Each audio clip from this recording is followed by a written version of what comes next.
C മുകുന്ദനെ UDF സ്വതന്ത്ര സ്ഥാനാർത്ഥിയായി മത്സരിപ്പിക്കാനുള്ള നീക്കത്തിന് പിന്നിൽ നാട്ടികയിൽ കോൺഗ്രസിൽ വലിയ പൊട്ടിത്തെറിയാണ്. കോൺഗ്രസിന് വേണ്ടി പ്രവർത്തിച്ചവരെ വഞ്ചിക്കുന്ന നിലപാടാണ് ഇത് എന്നാണ് അവിടുത്തെ മണ്ഡലം പ്രസിഡന്റ് ഉൾപ്പെടെയുള്ളവർ ആരോപിക്കുന്നത്. സാമൂഹ്യ മാധ്യമങ്ങളിലും വ്യാപകമായി പ്രതിഷേധമുയരുന്നു. യുവാക്കൾക്ക് മത്സരിക്കാനുള്ള വേദിയാണ് ഇല്ലായ്മ ചെയ്യുന്നത് എന്ന് കോൺഗ്രസ് മണ്ഡലം പ്രസിഡന്റ് ആൻഡോ തൊറയൻ ഉൾപ്പെടെയുള്ളവർ പ്രതികരിച്ച പ്രതികരണം ആദ്യം കാണും. പാർട്ടിക്ക് ഒരിക്കലും എതിരെ ഞങ്ങൾ നിൽക്കില്ല ഈ കാര്യത്തിൽ. കാരണം പാർട്ടിയെ ധിക്കരിച്ചോണ്ട് മുന്നോട്ട് പോവില്ല. കാരണം ഞങ്ങൾക്ക് പറയാനുള്ള കാര്യങ്ങൾ തുറന്ന് പറയുകയും ചെയ്യും. ഇത്രയും നാളുകൾ ഞാൻ നേരത്തെ സൂചിപ്പിച്ച പോലെ ചെറുപ്പക്കാരായിട്ടുള്ള ഒരുപാട് പേര് ഇതുമായി ബന്ധപ്പെട്ട് ഇതിന്റെ വർക്ക് ഇവിടെ നടത്തുന്നവരുണ്ടായിരുന്നു. അപ്പോൾ അവരെ തഴഞ്ഞിട്ട് ആ കോൺഗ്രസിന്റെ കൈപ്പത്തി അടയാളത്തിൽ മത്സരിക്കാൻ ചെറുപ്പക്കാരുണ്ട്. ഏറ്റവും ജയസാധ്യതയുള്ള മണ്ഡലം കൂടിയാണ് ഈ ഗീതാഗോപി അല്ലെങ്കിൽ നമ്മുടെ ഗീതാഗോപി മത്സരിച്ചാലും മുകുന്ദ മത്സരിച്ചാലും ഞങ്ങളുടെ ഓപ്പോസിറ്റ് മത്സരം ജയിക്കാനുള്ള സംവിധാനമുള്ളപ്പോൾ അവിടെ നിന്ന് പുറന്തള്ളുന്ന ആളുകൾ എടുക്കേണ്ട കാര്യമില്ല എന്നാണ് ഞങ്ങൾക്ക് പറയാനുള്ളത്. പാർട്ടി ഞങ്ങൾ നിരന്തരമായി ഇവർക്കെതിരെ സമരങ്ങൾ നടത്തുന്നതാണ്.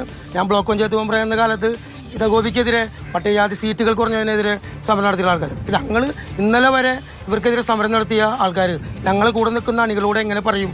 ഇന്നലെ ഞങ്ങൾ സമരം നടത്തിയ ആൾക്കാർക്ക് വേണ്ടി വോട്ട് പിടിക്കുക എന്നുള്ളത് വളരെ ഉള്ള കാര്യമാണ്. ഇതുവരെ ഹൈക്കമാൻഡ് പൂർണ്ണമായിട്ട് പ്രഖ്യാപിച്ചിട്ടില്ല.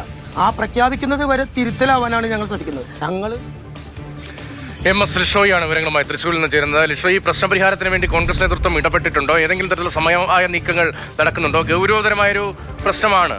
അത് കൂടുതൽ വ്യാപിക്കാനുള്ള സാധ്യത എന്ന നിലയിൽ വിലയിരുത്തേണ്ടതുണ്ടോ ഇപ്പോൾ?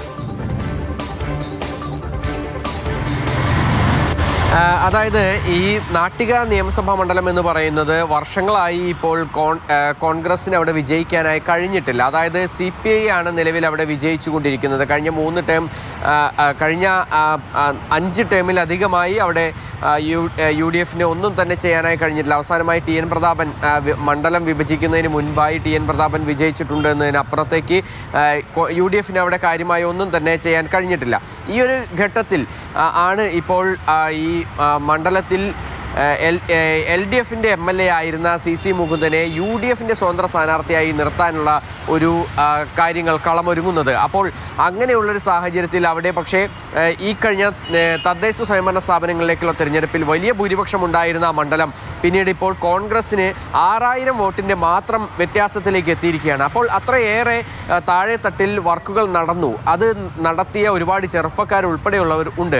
അങ്ങനെയുള്ള ആളുകളുള്ള ഒരു സ്ഥലത്ത് ഇപ്പോൾ ഈ ഒരു മണ്ഡലം പിടിച്ചെടുക്കുന്നതിന് വേണ്ടി LDFൽ നിന്ന് പുറത്തു പോന്ന ഒരാളെ തന്നെ ഇവിടെ സ്ഥാനാർത്ഥിയാക്കേണ്ട ആവശ്യമില്ല എന്നുള്ളൊരു കാര്യമാണ് മണ്ഡലത്തിൽ കോൺഗ്രസിന്റെ പ്രാദേശിക നേതാക്കൾ വ്യക്തമാക്കുന്നത്. അവിടുത്തെ ഇടത് MLA ആയിരുന്ന CC മുകുന്ദനെ, പാർട്ടിയുമായി ഇടഞ്ഞ് പുറത്തേക്ക് വരുന്ന CC മുകുന്ദനെ മത്സരിപ്പിക്കാനുള്ള കോൺഗ്രസിലെ ആലോചനകൾക്കെതിരെയാണ് ഇപ്പോൾ മണ്ഡലം പ്രസിഡന്റുമാർ ഉൾപ്പെടെയുള്ളവർ രംഗത്ത് വരുന്നത്. MS ലിഷോയാണ് വിവരങ്ങൾ നൽകിയത്.